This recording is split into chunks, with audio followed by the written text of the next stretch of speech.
Hello, welcome to Smart News 24/7. I am Rena Volan. A thrilling and sad news is coming from Washington, D.C. Shocking attack just blocks from the White House. 2 U.S. National Guard troops have been shot in a daylight ambush.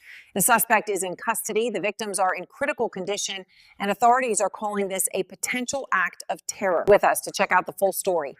The Farragut West Station area, just a few blocks from the White House.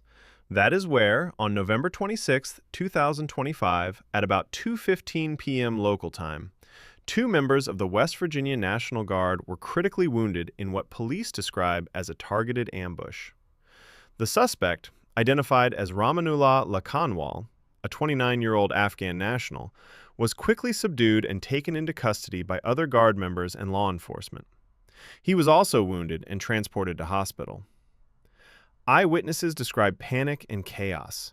Many people heard gunshots, ran for cover.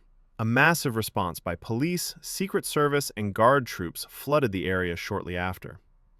Office buildings near the square went into lockdown, streets were cordoned off, and the surrounding metro station was sealed.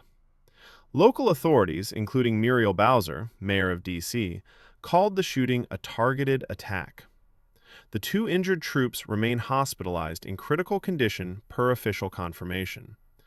Earlier, contradictory reports claiming the soldiers had died were retracted by their home state governor.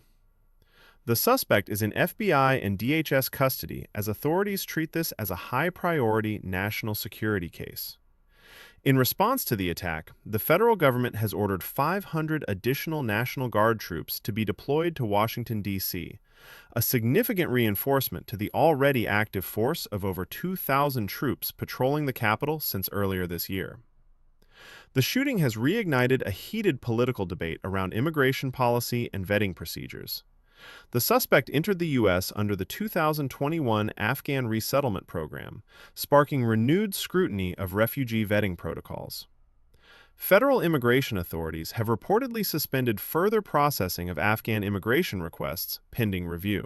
The exact motive behind the attack remains unclear.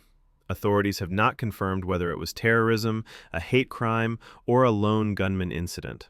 It is not yet public who fired the shots that wounded the suspect, whether it was the Guard, police, or a third party. Investigation continues.